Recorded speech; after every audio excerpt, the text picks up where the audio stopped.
Good morning, ladies and gentlemen. It's an honor. Again, just want to say sorry for the lack of promptness in being here. Unfortunately, I had a call, some messages that were important that I had to focus on. But we are here. We are here live on Facebook. We're excited to be here. It's 7:25 Sunday morning, July the 10th. Today, we are going to the next part of our series on the life of Abraham. We discussed 2 days ago. We discussed the promises. The promises were from Genesis chapter 12, verses 1 to 10. Yesterday morning, we discussed the threats to those promises, and the threats to those promises were found in Genesis 12, 11 through 20. And so now today, we are going to be moving on to Genesis 12. And our focus today, the title is A Little About Lot. A Little About Lot. Lot is, welcome, by the way, Yaya from Gambia. Good to see you here. Lot is Abraham's nephew. Lot, dad, Abraham's brother, had died. And I think the guy's name was Nahor or something like that. And Lot had come along to, with Abraham in his search for the promised land. And there was not much mention made of him in the first chapter, other than him accompanying Abram. But now we see, like I said, Genesis chapter 13, a little about Lot. We will begin reading Genesis chapter 13, beginning at verse 1. And Abram went up out of Egypt, he and his wife and all that he had, and Lot with him, into the south. And Abram was very rich in cattle, in silver, and in gold.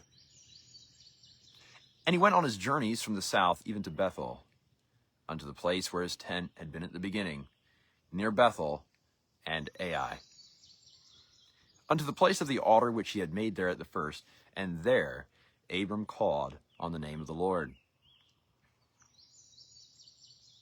Okay, so let's just analyze this. Abram went up out of Egypt. What is Egypt? Well, we discussed Egypt yesterday as being the place of expediency. Egypt is where you go when life is hard, and you think that means that you need to run. When there's famine in the land, when the sheep are getting skinny, the cows don't have the grass they need.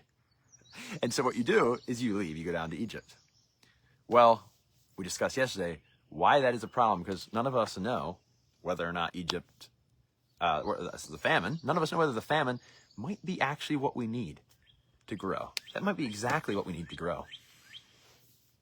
Okay, so the next thing we see here, he returns to the place where his tent had been at the beginning. We talked about that yesterday, that reestablishing yourself, not by inventing something new, right, after experiencing difficulty, but returning to the last place you were oriented properly, to the altar. The altar is that point of highest value. The altar is that point at which you sacrifice the infinite to the divine, where you sacrifice your own, your own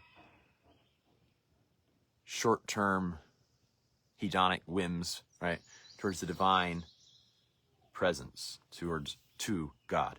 The altar is that marker of the sacred. It's the thing that you place above yourself. You sacrifice to it, the altar.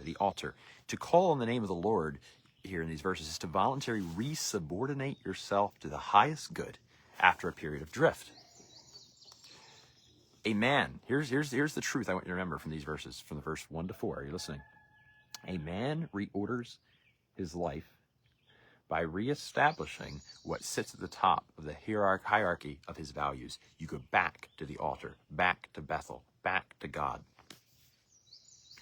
We move on to Lot.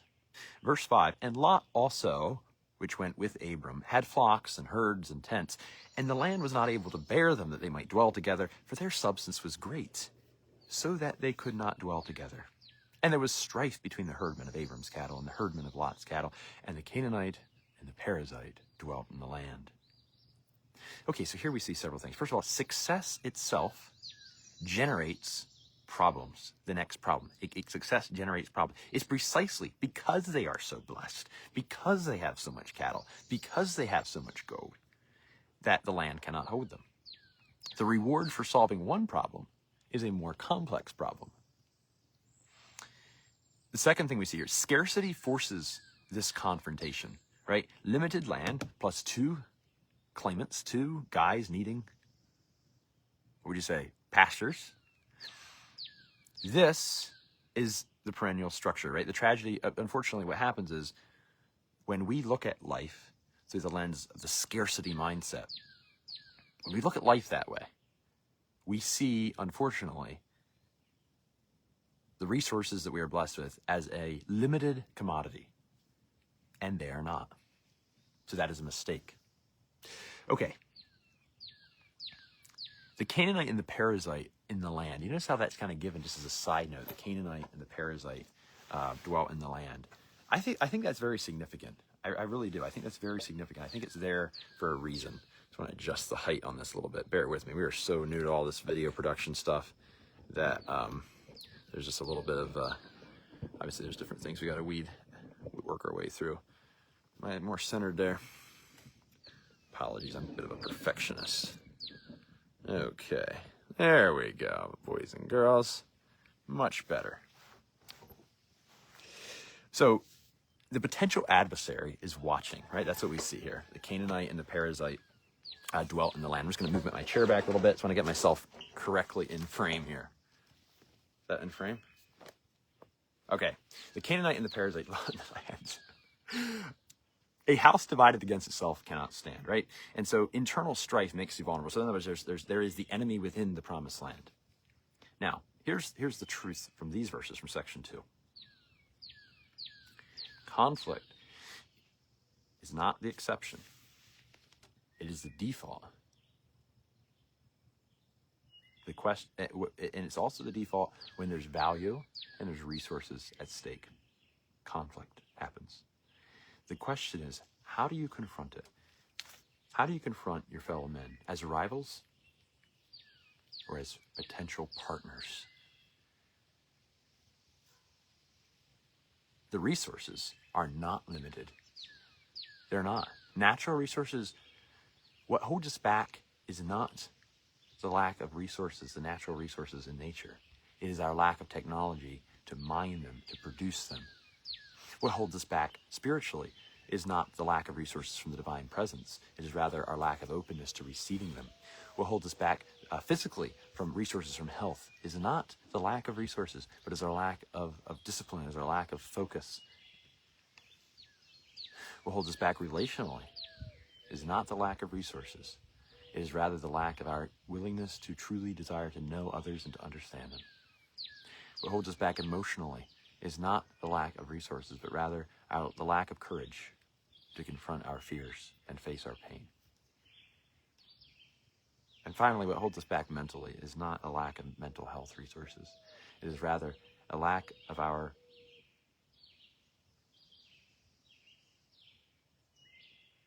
willingness to be uncomfortable, to endure.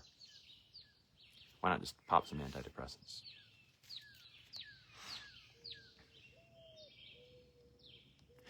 We move on to verses 8 to 9. And Abram said unto Lot, let there be no strife. Let there be no strife, I pray thee, between me and thee, between my herdmen and thy herdmen, for we be brethren. Is not the whole land before thee? The whole land. The whole land. The whole land. Is not that whole land before you? Separate yourself, I pray thee, from me. If thou wilt take the left hand, then I will go to the right.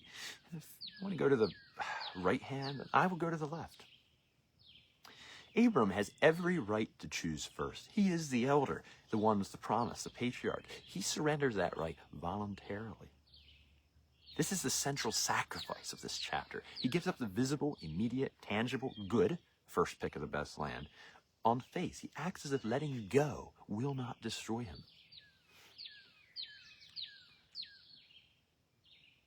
Voluntary sacrifice of the present for the future is the deepest human capacity. It is the deepest human capacity. This is what separates the mature from the impulsive, the men from the boys, the girls from the women. The willingness to give up what we could grab now. As the famous, amazing Jim Elliot said, he is no fool who gives what he cannot keep to gain what he cannot lose. And then we see the phrase, for we be brethren. He places the relationship above the resource, right? Separate yourself. Let there be no strife. Let's not have relationship difficulties because of this lack of resource or perceived lack of resource. For we be brethren. We are brothers. He refuses to let the pursuit of the good thing become more important than the thing that the pursuit is seeking, which is relationship. It's always relationship. Here is the truth from these two verses. Listen very carefully.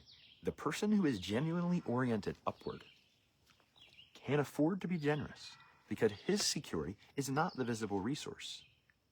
It's not the resource. Trust and faith make the open hand possible. The open hand, right? It's like resources are limitless. I believe.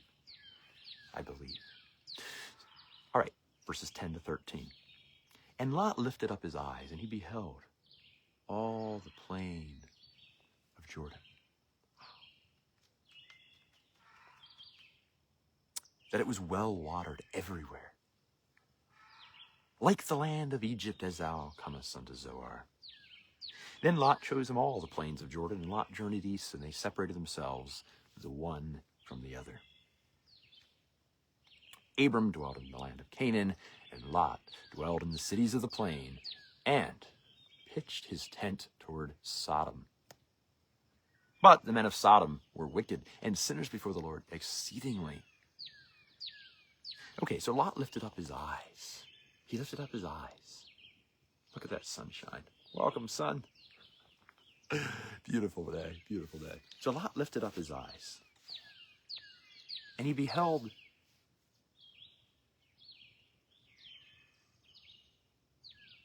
the land. And that is significant. He chose by appearance. He chose by what looked best in the immediate short-term sensory frame. This is judgment by surface. It is not judgment by depth.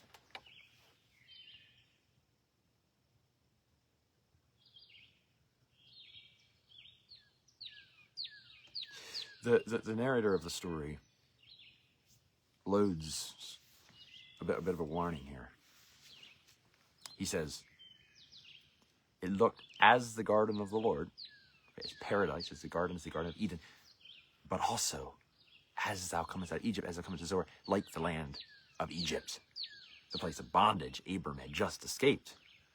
What looks like Eden can be the road back into Egypt, can be the road back into slavery. The most attractive option can also be the most corrupting. Lot pitched his tent towards Sodom. Orientation precedes destination. He doesn't move into Sodom yet, but he faces it. You drift towards what you orient yourself towards. Sin is a trajectory before it is a location. The men of Sodom were wicked exceedingly. The ground he chose by sight sits next to the most destructive possible environment. He optimized for the short term and put himself next to the catastrophe. So here is the truth from verses 10 to 13. Listen carefully. If you choose by immediate appetite and appearance, rather than by the deeper order, you will tend to walk yourself step by step into hell. What you aim at, my friends, determines where you arrive, where you end up. Verses 14 to 18, the promise expands. Just for any of you that are joining us, we've went through coming out of Egypt, verses 1 to 4. Abundance breeds conflict, verses 5 to 7. Abram yields the choice, verses 8 to 9. Lot chooses by the eye, verses 10 to 13. And now the promise expands, verses 14 to 18. And the Lord said unto Abram after that Lot was separated from him, Lift up now thine eyes. Lift up now thine eyes, and look from the place where thou art northward, and southward, and eastward, and westward. For all the land which thou seest, to thee will I give it, and to thy seed forever. And I will make your seed, thy seed, your descendants, as the dust of the earth, so that if a man can number the dust of the earth, then shall thy seed also be numbered. Arise, walk through the land and the length of it, and the breadth of it, for I will give it unto thee.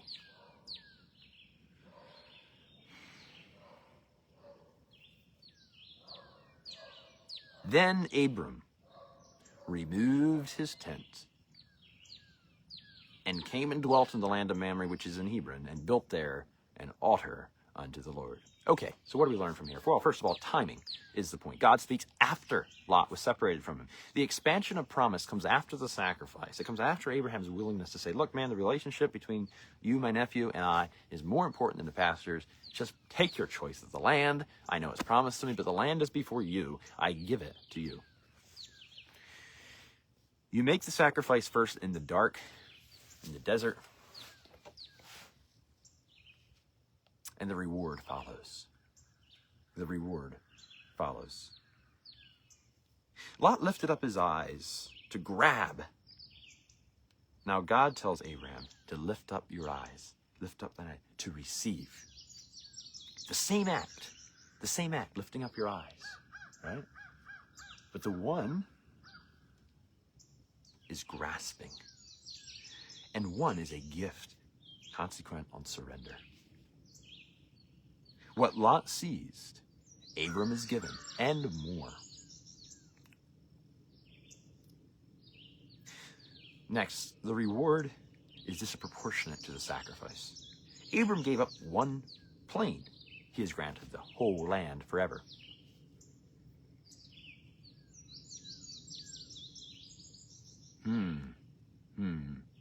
The whole land. It's not the whole land before you. The resources are available. It's not a scarcity of resources. This is the pattern. Proper sacrifice is not subtraction, though it looks like it is. But proper sacrifice is multiplication. Proper sacrifice is multiplication.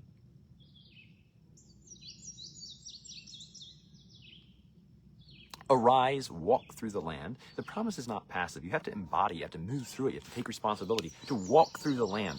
It's like, hey, Abram, you lift up your eyes and you look at the land, you capture that vision, but then you walk through the land. You have to walk through the land. Faith is enacted, not merely felt. Right? He ends by building an altar again in verse 18. The chapter is bookended by altars. The properly ordered life begins and ends by reestablishing the highest value at the center. The properly ordered life begins and ends by reestablishing the proper value at the center. And what is that? What is the cross? It is the sacrifice. That is the center. It was the center of every medieval town, was the cathedral. The cross is at the center of everything. Sacrifice, right? The path to meaning, the path to the meaning that sustains you through suffering. The truth that I want you to remember from these verses: sacrifice now, reward later. That's the deep bargain that God offers us. The one who gives up the immediate good, the immediate need, the immediate gratification, in good faith, in trust in that ultimate good, and in that the process of the becoming. Since that which is good and being itself is good, therefore the process of becoming, the process of being, is also good. Here is what you must remember. The one who gives up the immediate good is expanded. The one who grabs for the immediate good is diminished. There are two paths. The two paths are two archetypes, Abram and Lot, of how to meet a decision. Lot lifts up his eyes. He lifts up his eyes and he chooses by appearance. He aims at the short-term visible good. He drifts toward catastrophe and he is diminished. I should look over here because that's Lot, the left side, right? We got to get all the symbolism right here. So Lot is left. Lot looks left, right? Abram, however, sacrifices his right, trusts the deep good of becoming and being and God himself. He lets go of the visible good and is given more and is expanded. So here's the question for you. Will you? Will you act as if God is trustworthy enough to make sacrifices for? Will you give up what you could grab in the faith that the proper order rewards the one who aims up, who is willing to sacrifice? Trusting God, aiming at the highest conceivable good and making the present sacrifice that that good requires before you can see the payoff. Betting that being itself is structured to reward you, that God will reward you for that. That is the promise. That is the lessons of Genesis chapter 13. And that, my friends, is a little about Lot. We're going to have a prayer together. Father God, we come to you in gratitude. We come to you in gratitude for the day. We come in gratitude for the sunshine. We're so grateful, God, for all that you give to us. We ask, God, that you would father us as a dad does to his little son. We ask that you would walk with us and provide for our needs. You know what our needs are, each of us, in our 5 points of being, in our 5 areas of life: mental, emotional, relational, physical, and spiritual. You know what those are, God, and we trust you with each one of our needs, the needs of our families, the wives, the kids, the parents, the husband, the church leader, the political leader. God, be with them, walk with them, provide for them. You, O Lord, are our strength. You are our strength. You are our hope. You are the one we trust. God, may we today be a light. May we today be a blessing to others. May we today just truly seek for you. May we truly walk after you. May we truly be your children. May we truly worship you. May we be grateful for this beautiful, beautiful day, the beautiful families we have, our churches, our communities, our state, and our nation. May we each be grateful for that each day. Thank you. And I ask it in Christ's name. Amen. All right, friends. I like singing, and we're going to do another song this morning because it was enjoyed last night, more by me than by you. But here goes. We're going to be singing this morning, God Bless America. We're going to be singing that, a few verses of that song. So lean back and enjoy.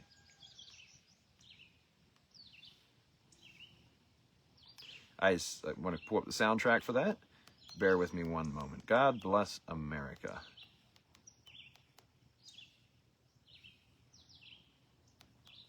Soundtrack. Actually, I have the soundtrack right here for America the Beautiful. Might as well just do that. Why don't we do that? Let's go. America the Beautiful. Ladies and gentlemen, enjoy.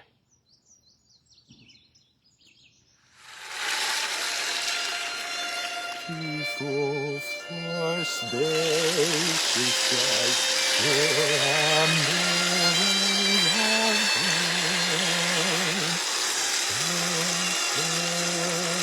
mountains and majesty of the fruited plain. America, America, God shed his grace on thee, and crown thy good with flowers from sea to shining sea. Beautiful patriots ring that seas beyond thy years.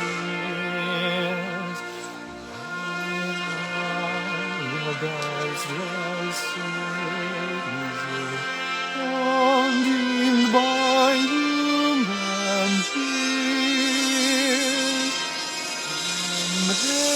America, America, God shed his grace on thee, and crown thy head with flowers from sea